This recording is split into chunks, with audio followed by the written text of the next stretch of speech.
Bake and ടേക്കിൻ്റെ പുതിയൊരു വീഡിയോയിലേക്ക് എൻ്റെ എല്ലാ കൂട്ടുകാർക്കും സ്വാഗതം. അപ്പോൾ ഇന്നത്തെ ബേക്കിംഗ് ക്ലാസ്സിൽ പഠിപ്പിക്കുന്നത് ബ്രെഡിൻ്റെ റെസിപ്പിയാണ്. നമ്മൾ കടയിൽ നിന്നൊക്കെ വാങ്ങിക്കുന്ന അതേ പെർഫെക്റ്റോടെ തന്നെ നമുക്ക് വീട്ടിലും ബ്രെഡ് തയ്യാറാക്കിയെടുക്കാം. അപ്പം നിങ്ങൾക്കും വീട്ടിലിരുന്നു കൊണ്ട് സ്വന്തമായിട്ടൊരു വരുമാനം ഉണ്ടാക്കാൻ നിങ്ങൾ വീഡിയോ സ്കിപ്പ് ചെയ്യാതെ കാണുക. അതുമാത്രമല്ല, വീഡിയോയിൽ കാണിക്കുന്ന ഓരോ റെസിപ്പികളും നിങ്ങൾ ചെയ്ത് പഠിക്കണം. എങ്കിൽ മാത്രമേ ഞാൻ ഇടുന്ന വീഡിയോകൾ നിങ്ങൾക്ക് ഉപകാരപ്പെടുകയുള്ളൂ കേട്ടോ. അതുമാത്രമല്ല, വീഡിയോ ഫുള്ള് കണ്ടാൽ മാത്രമേ ഇതിൽ ചേർക്കുന്ന കാര്യങ്ങളും അളവുകളും എല്ലാം മനസ്സിലാക്കാൻ പറ്റൂ. അപ്പം നമുക്ക് സ്വന്തമായിട്ട് വരുമാനം ഉണ്ടാക്കാൻ നമുക്ക് വീട്ടിലിരുന്ന് കൊണ്ട് തന്നെ ബേക്കിംഗ് പഠിക്കാം കേട്ടോ. 1 രൂപ ചിലവില്ലാതെ എൻ്റെ വീഡിയോസ് കണ്ട് നിങ്ങൾക്ക് ബേക്കിംഗ് പഠിക്കാവുന്നതാണ്. അപ്പോൾ നമുക്കിന്ന് ബ്രെഡിൻ്റെ റെസിപ്പി ആയിട്ടാണ് വന്നിരിക്കുന്നത് കേട്ടോ. അതിനുവേണ്ടി ഞാൻ ഇവിടെ ഒരു ബൗൾ എടുത്തിട്ടുണ്ട്. അതിലേക്ക് 1/4 കപ്പ് അളവിൽ പാലാണ് എടുത്തിരിക്കുന്നത്. ഗ്രാം അളവാണെങ്കിൽ 180 ഗ്രാം പാലാണ് എടുത്തിരിക്കുന്നത്. ചെറു ചൂട് പാലാണ് ഞാൻ ഇവിടെ എടുത്തിരിക്കുന്നത് കേട്ടോ. അത് ഞാൻ ഇവിടെ ബൗളിലേക്ക് ഒഴിച്ചു കൊടുക്കാം. നിങ്ങൾക്ക് 1/4 കപ്പ് ഇങ്ങനെ എടുക്കണം ശരിയായില്ലെങ്കിൽ 1/4 കപ്പിൻ്റെ അളവ് എടുത്തിട്ട് 3 കപ്പ് എടുക്കാം കേട്ടോ. ഇനി ഇതിലേക്ക് ഞാൻ 1 ടീസ്പൂൺ അളവിൽ ഈസ്റ്റ് എടുക്കുമ്പോൾ നല്ല ക്വാളിറ്റിയുള്ള ഇത് ഇൻസ്റ്റൻറ്റ് ഈസ്റ്റ് തന്നെ എടുക്കണമെങ്കിൽ മാത്രമേ ആ ഒരു ബ്രെഡ് നമ്മൾ തയ്യാറാക്കുമ്പോൾ നല്ലതായിട്ട് കിട്ടുള്ളൂ കേട്ടോ. അടുത്ത് നമ്മൾ ഇതിലേക്ക് ചേർത്ത് കൊടുക്കുന്ന 2 ടേബിൾ സ്പൂൺ പഞ്ചസാരയാണ്. അപ്പോൾ ഇത് ടേബിൾ സ്പൂണാണ് ഞാൻ എടുത്തിരിക്കുന്നത്. അപ്പോൾ 2 ടേബിൾ സ്പൂൺ പഞ്ചസാര എടുത്തിട്ടുണ്ട്. ഇനി ഇതൊന്ന് നല്ലതുപോലെ ഒന്ന് മിക്സ് ചെയ്ത് കൊടുക്കുക. നല്ലതുപോലെ ഇത് ഈസ്റ്റും ആ ഒരു പാലും കൂടി നല്ലതുപോലെ മിക്സ് ചെയ്ത് പഞ്ചസാരയൊന്ന് അലിച്ചെടുക്കുക കേട്ടോ. ഇനി അടുത്ത് ഞാൻ ഇതിലേക്ക് ചേർത്ത് കൊടുക്കുന്നത് ബട്ടറാണ്. ബട്ടർ എടുക്കുന്നത് 40 ഗ്രാമാണ് ബട്ടർ എടുത്തിരിക്കുന്നത്. അപ്പം നിങ്ങൾ ബട്ടർ എടുക്കുമ്പോൾ നല്ല മെൽറ്റായ ബട്ടർ എടുക്കുക കേട്ടോ. ഇത് ചെറുതായിട്ട് കട്ടായിട്ടിരിക്കുന്നത്, അതൊന്നും മെൽറ്റായിട്ട് ഞാൻ കുഴയ്ക്കുമ്പോൾ ശരിയാവും കേട്ടോ. അപ്പോൾ ഞാൻ ബട്ടർ എടുത്തിരിക്കുന്ന അൺസാൾട്ടഡ് ബട്ടറാണ് എടുത്തിരിക്കുന്നത്. ഇനി അടുത്തതിലേക്ക് ഞാൻ ചേർത്ത് കൊടുക്കുന്നത് ഉപ്പാണ്. ആ ഉപ്പ് എടുത്തത് ഇവിടെ ഒരു 1/4 ടീസ്പൂൺ അളവിലാണ് ഞാൻ ഉപ്പ് എടുത്തത് കേട്ടോ. നിങ്ങൾ നോക്കുമ്പോൾ അറിയാമല്ലോ, നമ്മളെ വീട്ടിലുള്ള സ്പൂണിൽ ഒരു 1/4 ടീസ്പൂൺ അളവിൽ ഉപ്പ് എടുക്കുക. ഇനി ഇതെല്ലാം കൂടി ചേർത്ത് ഞാൻ ഇത് റെസ്റ്റ് ചെയ്യാനൊന്നും വയ്ക്കുന്നില്ല. കാരണം നമ്മളിത് ഇൻസ്റ്റൻറ്റ് ഈസ്റ്റ് ആയതുകൊണ്ട് തന്നെ പെട്ടെന്ന് തന്നെ അത് നല്ല ഇതായിട്ട് കിട്ടും. ഇനി നമ്മളിതിലേക്ക് മാവ് ചേർത്ത് കൊടുക്കുകയാണ്. ഞാൻ ഇവിടെ 2 കപ്പ് അളവിലാണ് മാവ് ചേർത്ത് കൊടുക്കുന്നത്. മാവ് എടുക്കുമ്പോൾ നിറച്ച് കുത്തിയെടുക്കരുത്, ആ ഒരു ലെവലിൽ തന്നെ മാവ് എടുക്കണം കേട്ടോ. നമ്മൾ ബ്രെഡ് അതുപോലെ തന്നെ പപ്സ് ഇതൊക്കെ ചെയ്യാൻ വേണ്ടി നമ്മൾ എടുക്കേണ്ട മാവ് നമ്മൾ കടയിൽ നിന്ന് വാങ്ങിക്കുന്ന ലൂസ് മാവ് വാങ്ങിക്കരുത് ഒരിക്കലും. നമ്മൾ ഇത് നല്ല ബ്രാൻഡായിട്ടുള്ള മാവുകൾ തിരഞ്ഞെടുക്കുക കേട്ടോ. ഇപ്പോൾ നമുക്ക് എലൈറ്റിൻ്റെ നമുക്ക് വേറെ കമ്പനികളുടെ മാവുണ്ടല്ലോ, ആ ഒരു മാവാണ് നമ്മൾ ഇതൊക്കെ തയ്യാറാക്കാൻ വേണ്ടി നമ്മൾ വാങ്ങിക്കേണ്ടത് കേട്ടോ. പിന്നെ ഞാൻ പറയുന്ന കാര്യങ്ങളിൽ എന്തെങ്കിലും തെറ്റുകളുണ്ടെങ്കിൽ ക്ഷമിക്കണം. കാരണം എൻ്റെ ഇവിടുത്തെ ഭാഷയാണ് ഞാൻ പറയുന്നത് കേട്ടോ. ചിലത് കേൾക്കുമ്പോഴൊക്കെ ഇത് നമ്മളെ സബ്സ്ക്രൈബിനൊക്കെ ചില വാക്കുകൾ കേൾക്കുമ്പോൾ എന്തോ പോലെ തോന്നുന്നു പറയുന്നുണ്ട്. അതിന് കാരണം നമ്മളെ ഇവിടുത്തെ ഭാഷ എങ്ങനെയാണ് കേട്ടോ, അതുകൊണ്ടാണ്. അപ്പം നിങ്ങൾ എന്തെങ്കിലും തെറ്റുകുറ്റങ്ങളുണ്ടെങ്കിൽ എന്നോട് ക്ഷമിക്കണം കേട്ടോ. ഇനി മാവ് നല്ലതുപോലെ ഒന്ന് കുഴച്ചെടുക്കുക. നിങ്ങൾക്ക് കുഴയ്ക്കുമ്പോൾ ഇതിൽ എന്തെങ്കിലും വെള്ളം കൂടുതലോ എന്ന് തോന്നുകയാണെങ്കിൽ നിങ്ങൾ അതിലേക്ക് 2 സ്പൂൺ അളവിൽ മൈദാമാവും കൂടെ ചേർത്ത് കുഴച്ചെടുക്കുക കേട്ടോ. അപ്പോൾ ഞാൻ ചെറുതായിട്ട് ഒട്ടിയത് കൊണ്ട് ഞാൻ ഇതിലേക്ക് 1 ടേബിൾ സ്പൂൺ അളവിൽ മാവ് ചേർത്ത് കൊടുത്തിട്ടുണ്ട്. കൂടുതൽ മാവൊന്നും വലിച്ച് ചേർക്കരുത് കേട്ടോ. നമ്മളിത് അളവ് തന്നെയാണ്. പിന്നെ നമ്മളെ കയ്യിൽ കൂടുതൽ ഒട്ടിപ്പിടിക്കണമെങ്കിൽ മാത്രം മാവ് ചേർത്ത് കൊടുക്കുക കേട്ടോ. അതും നമ്മൾ മാവ് ചേർക്കുകയാണെങ്കിൽ 1 ടേബിൾ സ്പൂണോ 2 ടേബിൾ സ്പൂണോ അളവിൽ ചേർത്ത് കൊടുക്കുക. കൂടുതൽ വാരി ചേർക്കരുത്. ഇനി ഇതുപോലെ നമ്മൾ കുഴച്ചെടുത്താൽ നമുക്ക് മാവ് ഒട്ടും പെർഫെക്റ്റായിട്ട് കിട്ടില്ല. ഇനി നമ്മൾ കൗണ്ടർ ടോപ്പിലോ അല്ലെങ്കിൽ ഇതുപോലത്തെ ഒരു ഷീറ്റ് വിരിച്ചോ അതിൽ നമുക്ക് കുഴച്ചെടുക്കാം. പിന്നെ എൻ്റെ കയ്യിലുള്ള ഷീറ്റ് ഇത് ചെറിയ ഷീറ്റാണ് കേട്ടോ. നിങ്ങൾക്ക് അത് കുഴയ്ക്കാൻ ബുദ്ധിമുട്ടാണെങ്കിൽ കൗണ്ടർ ടോപ്പിൽ തന്നെയാണ് കുഴയ്ക്കുന്നത് നല്ലത്. അപ്പോൾ വലിയ ഷീറ്റ് ഉണ്ടെങ്കിൽ നമുക്ക് എളുപ്പത്തിൽ നല്ലതായിട്ട് കുഴച്ചെടുക്കാൻ പറ്റും കേട്ടോ. അപ്പം ഞാനതിവിടെ നല്ല സോഫ്റ്റായിട്ട് കുഴച്ചെടുക്കുകയാണ് കേട്ടോ. നമ്മൾ പാലും കൂടെയൊക്കെ ചേർത്തുകൊണ്ട് ഈ ഒരു ബ്രെഡ് കഴിക്കാൻ ഭയങ്കര ടേസ്റ്റാണ്. അപ്പം നമുക്ക് കടയിൽ നിന്ന് വാങ്ങിക്കുന്ന അതേ ടേസ്റ്റിൽ തന്നെ നമുക്ക് ബ്രെഡൊക്കെ തയ്യാറാക്കി പിന്നെ നമ്മൾ ഉണ്ടാക്കുമ്പോൾ ഇത്തിരി ഹെൽത്തി ആയിട്ട് തയ്യാറാക്കാൻ പറ്റും കേട്ടോ. നമ്മൾ പുറത്തൊക്കെ വാങ്ങിക്കുന്നതിനേക്കാളും നല്ല ഹെൽത്തി ആയിട്ട് നമുക്ക് വീട്ടിൽ തയ്യാറാക്കാൻ പറ്റും. ഇനി മാവ് കുഴയ്ക്കണമെന്ന് വെച്ചാൽ 15 മിനിറ്റ് നമ്മൾ റെസ്റ്റ് ഇല്ലാതെ കുഴയ്ക്കണം കേട്ടോ. നമ്മളെ കൈ കൊണ്ട് ഇതുപോലെ വലിച്ച് കുഴയ്ക്കണം. വലിച്ച് കുഴച്ചാൽ മാത്രമേ മാവ് നല്ല സോഫ്റ്റായി കിട്ടുള്ളൂ. അപ്പോൾ ഞാൻ കൂടുതൽ കുഴയ്ക്കണം ഞാൻ കാണിച്ചില്ല. മാവ് ഇതുപോലെ ഒന്ന് ചുറ്റിച്ച് കൊടുത്തതിന് ശേഷം ഒന്ന് നമ്മൾ റെസ്റ്റ് ചെയ്യാൻ വേണ്ടി മാറ്റി വയ്ക്കുകയാണ്. അപ്പം നമ്മൾ മാവ് കുഴച്ചെടുക്കുമ്പോൾ പരുവായെന്ന് എങ്ങനെയാണ് അറിയേണ്ട ആ ഒരു കാര്യം കൂടെ പറഞ്ഞുതരാം കേട്ടോ. നമ്മൾ ഈ മാവ് ഇങ്ങനെ നമ്മൾ വലിച്ച് നോക്കുമ്പം ഒട്ടും തന്നെ പൊട്ടിപ്പോവാതെ നല്ല നൈസായിട്ട് നമുക്ക് കാണാൻ പറ്റും. എത്ര ഇങ്ങനെ വലിച്ചെടുത്താലും നമുക്ക് ആ ഒരു നൈസായിട്ട് കാണാൻ പറ്റും കേട്ടോ, പൊട്ടിപ്പോവില്ല. അതാണ് നമ്മുടെ ആ ഒരു മാവിൻ്റെ പരുവ് കേട്ടോ.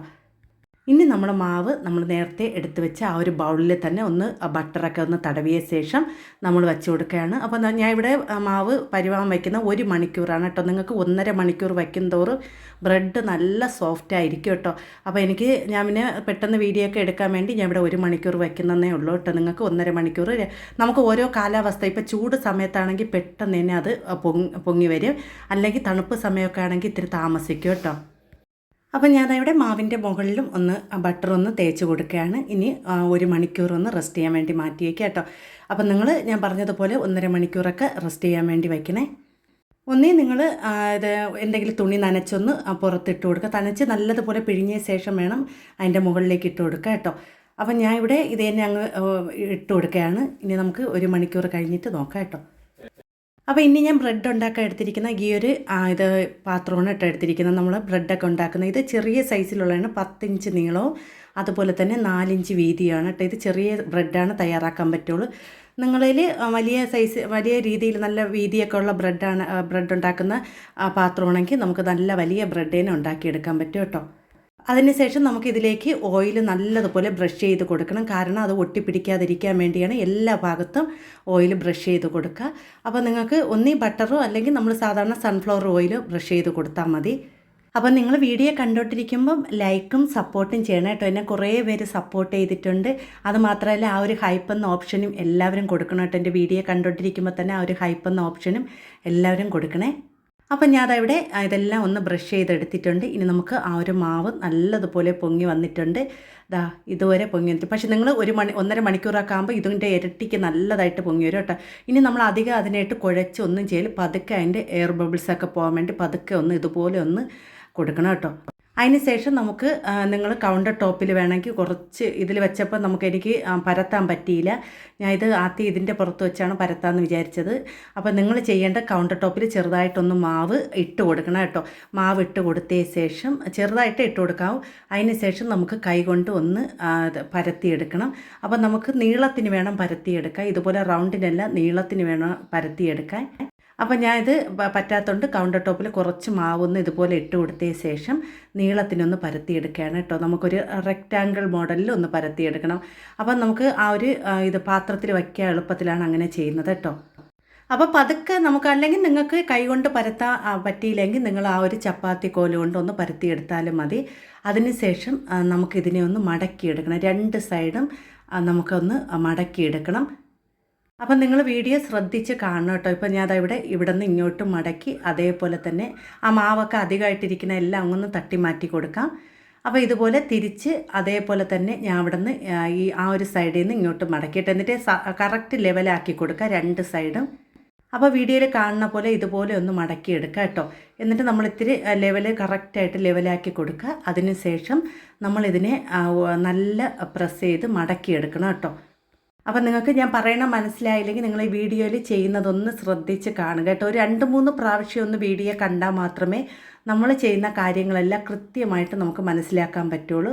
അപ്പോൾ നിങ്ങൾ ചെയ്യേണ്ടത് ഇതുപോലെ ഒന്ന് പരത്തി കൊടുക്കണം. നമുക്ക് ആ ഒരു പാത്രത്തിൻ്റെ അളവ് എത്രയാണോ ആ രീതിയിലൊന്ന് പരത്തി കൊടുക്കണം.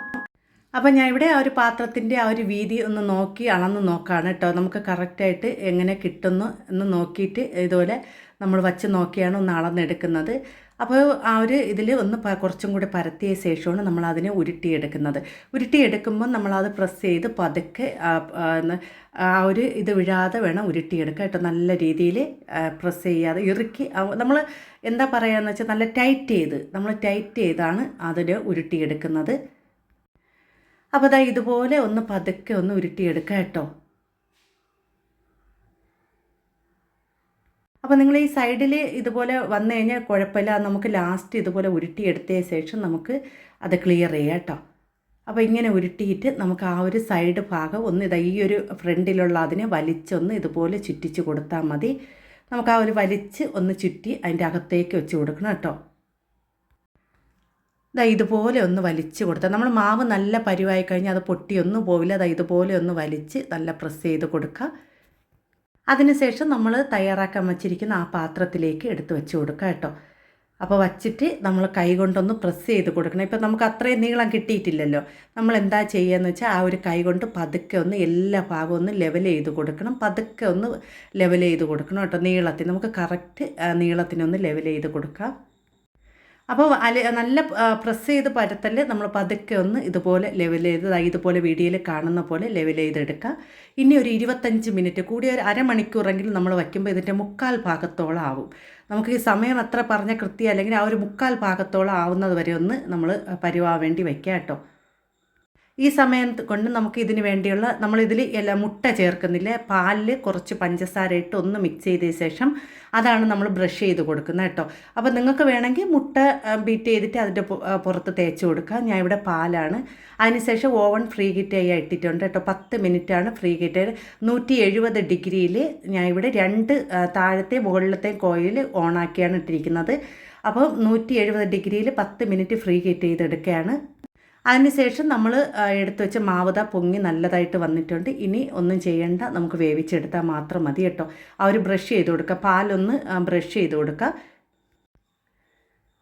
അപ്പോൾ ഇതുപോലെ ഒന്ന് പതുക്കെ ഒന്ന് എല്ലാ ഭാഗത്തും ഒന്ന് ബ്രഷ് ചെയ്ത് കൊടുക്കുക. അതിനുശേഷം നമുക്കിതിനെ ഒരു 35 മിനിറ്റാണ് വേവിച്ചെടുക്കുന്നത്. നിങ്ങൾക്ക് നല്ല കളറ് കുറവാണെന്ന് തോന്നിക്കഴിഞ്ഞാൽ ഒരു 5 മിനിറ്റ് കൂടെ വച്ചിരിക്കുക കേട്ടോ. അപ്പോൾ ഓരോരുത്തർക്കും ഓരോ ഓവനിൽ ഓരോ ചൂടാണ് കേട്ടോ. കാരണം എനിക്കത് പറയാൻ പറ്റില്ല. നമ്മളെ ഓവനിൽ ഞാൻ 35 മിനിറ്റ് ആയപ്പോൾ അത് വെന്ത് കിട്ടി. പക്ഷേ ഇത്തിരി കളർ കുറവായിരുന്നു കേട്ടോ. ഞാൻ പക്ഷേ പെട്ടെന്ന് എടുക്കുകയും ചെയ്തു. പിന്നെ ഞാൻ വച്ചില്ല. നിങ്ങൾ ആ ഒരു നമ്മൾ മോർഫി റിച്ചാർഡിൻ്റെ OTG ഓവൻ ആണെങ്കിൽ ആ ചൂട് അധികം ഭയങ്കരമായിട്ട് ചൂട് കാണില്ല കേട്ടോ. ഇനി നമുക്കൊരു 35 മിനിറ്റ് ഒന്ന് ബേക്ക് ചെയ്തെടുക്കാം കേട്ടോ. ഇത് അടയ്ക്കണ്ട കേട്ടോ. ഞാൻ ഇത് വച്ചിട്ട് പിന്നെ അങ്ങ് അടയ്ക്കാതെയാണ് വെച്ച് വേവിച്ചത്. അപ്പോൾ അതിന് ഉടനെ ചൂടോടെ തന്നെ ഞാൻ ബട്ടർ ഒന്ന് തേച്ച് കൊടുക്കുകയാണ് കേട്ടോ. അപ്പോൾ നല്ലൊരു ഗ്ലേസിങ് കിട്ടും കേട്ടോ ഈ ഒരു ബ്രെഡിന്. അപ്പോൾ എനിക്ക് അത്ര കളറായില്ല, ഞാൻ ഉടനെ ഇങ്ങ് എടുത്ത് കളഞ്ഞു 35 മിനിറ്റ് ആയി. അപ്പോൾ നിങ്ങൾ ഈ കളർ ഇത്രയാണെങ്കിൽ കുറച്ചും കൂടെ കളറാവാൻ നിൽക്കണം. കാരണം അടിഭാഗം നമുക്ക് നല്ല കളർ കിട്ടിയില്ല കേട്ടോ ഞാൻ വെച്ചപ്പോൾ. കാരണം ഞാൻ പെട്ടെന്ന് 35 മിനിറ്റ്, നിങ്ങളൊരു ഈ മോർഫി റിച്ചാർഡിൻ്റെ ആണെങ്കിൽ ഒരു 40 മിനിറ്റൊക്കെ നിങ്ങൾ കളർ നോക്കണം കേട്ടോ. ഞാൻ പറയും പോലെ അല്ല, നിങ്ങൾ അത് നോക്കുമ്പോൾ കൂടുതൽ കളർ കിട്ടുകയാണെങ്കിൽ ആ 35 മിനിറ്റ് ആകുമ്പോൾ എടുക്കാം കേട്ടോ. അല്ലെങ്കിൽ ഒരു 2-3 മിനിറ്റും കൂടി അങ്ങ് വെച്ച് കൊടുക്കണം കേട്ടോ. അപ്പോൾ ഞാൻ ഇവിടെ ഇളക്കിയപ്പോഴാണ് അടിഭാഗത്ത് നല്ല ഇത്തിരി കളർ കിട്ടിയില്ല കേട്ടോ. നല്ല വെള്ള ബ്രെഡ് പോലെ ആയിരുന്നു, പക്ഷെ നല്ല പഞ്ഞി പോലെയാണ്. പക്ഷെ നമുക്ക് ആ കളർ മാത്രം കിട്ടിയില്ല എന്നുള്ളൂ, വേറെ ഒരു കുഴപ്പമില്ല.